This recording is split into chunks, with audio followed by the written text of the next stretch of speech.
post-Black Album, basically, all the big labels went, oh, Metallica was this heavy underground thrash band that a major label turned into a monster. Let's try to repeat that with every other thrash band we can find. And so this is obviously the benchmark. So I kind of put this little blurb in here from Wikipedia. Metallica received widespread critical acclaim, and it became the band's best-selling album. It debuted at number 1 in 10 countries and spent 4 consecutive weeks at the top of the Billboard 200, making it Metallica's first album to top the album charts. With over 30 million copies sold worldwide, Metallica is one of the best-selling albums in the United States since Nielsen's SoundScan tracking began. The album was certified 16 times platinum by the Recording Industry Association of America in 2012 and has sold over 16 million copies in the United States, being the first album in the SoundScan era to do so. So how do you beat that? We've already heaped loads and loads of praise on this album. Megadeth, Countdown to Extinction. Countdown to Extinction received positive reaction from music critics who noted its politically oriented lyrics and simplified sound in comparison to their previous record. The album entered Billboard at 200 at number 2, the band's highest position ever. It eventually achieved double platinum status and became their most commercially successful album. The record was nominated for Best Metal Performance in 1993 Grammy Awards, while the album's title track won the Humane Society's Genesis Award for raising awareness for animal rights issues. Good job, Dave. Yeah, he didn't get number 1, but he did get the Humane Society's Genesis. Reading this, it made me think the album entered the Billboard 200 at number 2. Exactly. And this is terrible of me. I'm sorry. Pete, you guys should write a song called Number 2, just all inspired by Mustaine's, the way he's lived his life the last 40 years. Yep. Chasing the tail of Metallica, right? Number 2. There's a low key play on words there too, with number 2 being number 2, the option to use the restroom. Yes. Being guys who never really, this guy who never really grew up, that's the first thing I thought of. me and you, Pete, we're on the same page. Yeah. Next. So this album for me was a huge one. I had been a big Anthrax fan, but this record like really brought me into the fold with them because I never really dug Joey, but at the time I didn't appreciate Joey Belladonna's kind of like operatic vocal style. It's more of a Maiden Priest vocal style, and I was more into the thrash, kind of like screamy Pantera type stuff, Slayer. So, and the thing that's cool about this is it goes to one of the points you made, or one of you guys made earlier. I think it was you, Pete. But when the grunge era broke, it was kind of like people that were into thrash were already there. Like we were already dressing like grunge people so there was like a lot of crossover. And I think one of the cool things about this era, like to me, it was such a golden age. I was a teenager, obviously. So it's very nostalgic for me, but because of like grunge and the alternative thing kind of becoming a thing, all these bands like kind of broadened their horizons. They're like, oh, like we can mix it up a little bit. We don't have to just, we can experiment and like maybe throw some new elements into the thrash sound. And I think it was a beautiful time because it birthed a lot of new, unique sounds. And this is an example of that. All of Anthrax is let me just read this crap. The album produced by the band and Dave Jordan, who was famous for producing Dirt by Alice in Chains, includes the singles Only, Room for One More, Black Lodge, and High Pro Glow. This album marked a significant revision in the band's sound with the departure of lead vocalist Joey Belladonna and the introduction of grunge influences. Jordan was known for producing the likes of Alice in Chains and Jane's Addiction. With Sound of White Noise, Anthrax moved away from the rapid-fire thrash metal that had defined their earlier output. Their new sound drew on more straightforward style of Armored Saint. Bush co-wrote all the songs, and often emphasized more melodic songwriting. White Noise continued the trend started on 1990s Persistence of Time of abandoning the humor of Anthrax's 1980s albums in favor of a more serious or earnest tone, which is, I had never thought about that, but early Anthrax, they had the Knot Man. Do you remember that? They had like a little mascot guy, and even they did I'm the Man, which was like their hip hop song. And one of the things that brought me into Anthrax was the Public Enemy crossover, Bring the Noise. I mean, that to me, that was like the heaviest. You know, Aerosmith had done Walk This Way, which was cool, but Bring the Noise was like, whoa, that's heavy. And it's like hard hitting with rap on it. Yeah. The album debuted at number 7 on the Billboard 200 charts, selling 60,000 in its first week. Anthrax's highest ever chart position. It sold 40,000 more copies in its second week. Sound of White Noise was certified gold by the RIAA on July 13th, 1993. Among the album's songs, Only has received particular attention. Metallica frontman James Hetfield is said to have referred to Only as a perfect song. Mm-hmm. Yeah. And I agree. It's a great song. The whole album, like that is a great record. Another one from front to back. Like I think this is one of the instances where the label actually succeeded massively in applying the Metallica formula to other bands. Yeah, John Bush. I mean, I can listen to John Bush all day. He's just one of those singers. I can just anything he sings is great. You know, I'm saying, you know, these Anthrax albums that he did a bunch of great ones. I know he's got a new project coming out soon that I had my ear to the door on, which is going to be real exciting. The guy's, I don't know, he's 60 years old now, but he sounds as good as he did on this album. So I'm a huge John Bush fan. Legendary. Yeah. Joey, have you listened to this one much? I do not. You guys are going to hate me. I don't know a single Anthrax song. I've never, like I said, I never really gotten to thrash other than Metallica. Mm-hmm. So I couldn't name a single song. But I wrote this down because I'm like, if Hetfield thinks Only is a perfect song, check it straight out. up, I think you would like, based on what I know about your taste, I think you would dig this album. Yeah, it's a great record. And then another cool thing, like I was talking about with experimentation, Scott Ian was way into Twin Peaks, like he's way into like TV, and so they got this dude Angelo Badalamenti who did the score for Twin Peaks, and Anthrax did a song with that guy, like arrangements called Black Lodge, and it's like it's really cool song. It's a ballady song, but not like in a typical way. It's like a dark, kind of like mysterious sounding ballad. What's it called? Black Lodge. Okay. And yeah, this record, I remember the press around it too.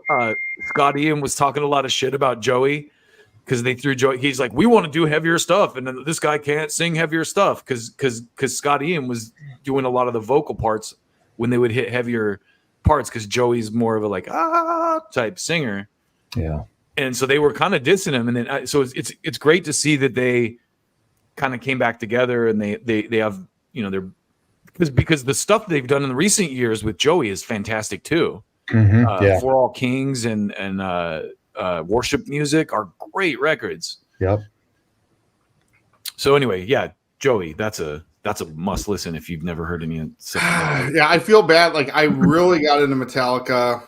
Megadeth and Slayer were both kind of like, I know a handful of songs. You know, I never really got into either one. Anthrax, I know nothing about.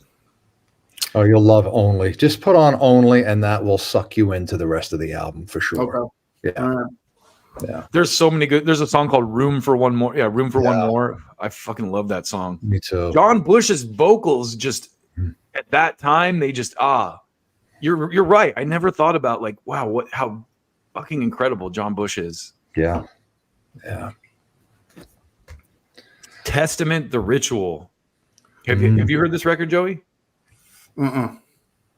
Another one that now Testament after this went even heavier. They have a record after this called Low. They're one of the few bands that I went. That one, I think I know some songs. This record is way different. This is much more mainstream out. So let me read the blurb for you guys. The Ritual is the fifth studio album by American thrash metal band Testament, released in 1992 by Atlantic Records. It was their last studio album to feature drummer Louis Clemente and guitarist Alex Skolnick.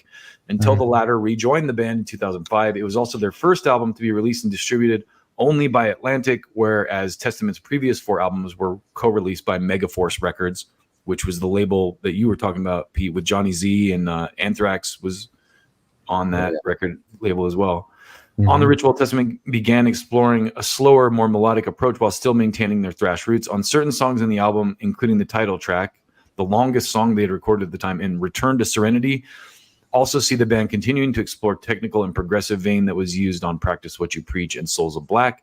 The album was a minor success, reaching number 55 on the American Billboard. This would be Testament's highest position in their career until 2012's Dark Roots of Earth, which reached number 12 on the same chart. I don't know if you remember this, Pete, or not, but there's a song called Electric Crown. That song is fucking incredible. Like the thing I think is cool about this era too is that even though they did this with these bands, none of these records sound the same. You know, like they kind of tried to apply that formula, but like this record sounds far different than anything Anthrax or Metallica did, but it still has a clean production and a lot of great songs on it.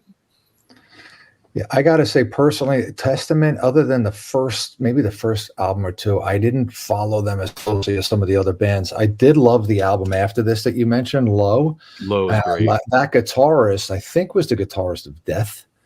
Was it? He just brought a different flavor to that band, to Testament. So I got into a lot of that stuff. But before and after Low, not so much. I think I was just more into Pantera and other stuff at the time. But Testament always seemed to me to be, rightfully so, a little bit outside the big four, you know? Yeah. So I just never really did a deep dive. But I love that Low album after this one. That was great. John Tempesta was on Low. I didn't know that. John Tempesta, yeah. Yeah. He went on to play with White Zombie after this. Zombie. Yeah. Yeah, and Alex Skolnick is one of those guys. He's a Bay Area guy. He's very political online these days. Oh yeah. I've seen some of his takes, and I'm like, bro, you need to get out into the world a little more. But I do love this record, and I think it's one that Joey, I think you would dig it. There's a lot of religious undertones to it too. The song Return to Serenity is a really cool ballad song that it's not corny, and the guitar work on it is incredible. It's very unique guitar work. He does these kind of like tapping type things with a delay, that echo effect on it, and it's brilliant. I'll check it out. I'm going to check it out again. I'm going back to that one. So I got two now. I got that Megadeth album and now the Testament album. So I got Risk. I got to listen. Risk is one I'm definitely going to go listen to. We're definitely going to have to reconvene and talk about that. Yeah. So Suicidal Tendencies, The Art of Rebellion. Suicidal is one of those bands that has bounced around stylistically, but their early stuff is undeniably thrash. How Will I Laugh Tomorrow and obviously like Lights Camera Revolution is one of my fucking favorite records ever made, probably. Me too. Oh my god, I love that album. Emotion number 13. Oh, love it. Yeah. Oh my god. And even You Can't Bring Me Down. Yeah. That opening song and is Trip at the Brain is on How Will I Laugh. That's on. That's on How That I Laughed. It had Lovely. Yeah, Send Me Your Money. Send Me Your Money. Yeah. Oh, that's a perfect album, I think. Yeah. Have you heard that record, Joey? Lights Camera Revolution. Don't ask me about this band. So I did a piece on these guys, and you'll appreciate this, Pete. There's all this great interview footage of Mike Muir, and I found this footage of him talking about how their band was like heavily censored because of their name. Sure. Like certain record stores wouldn't even sell their albums because their album was called Suicidal Tendencies. Sure.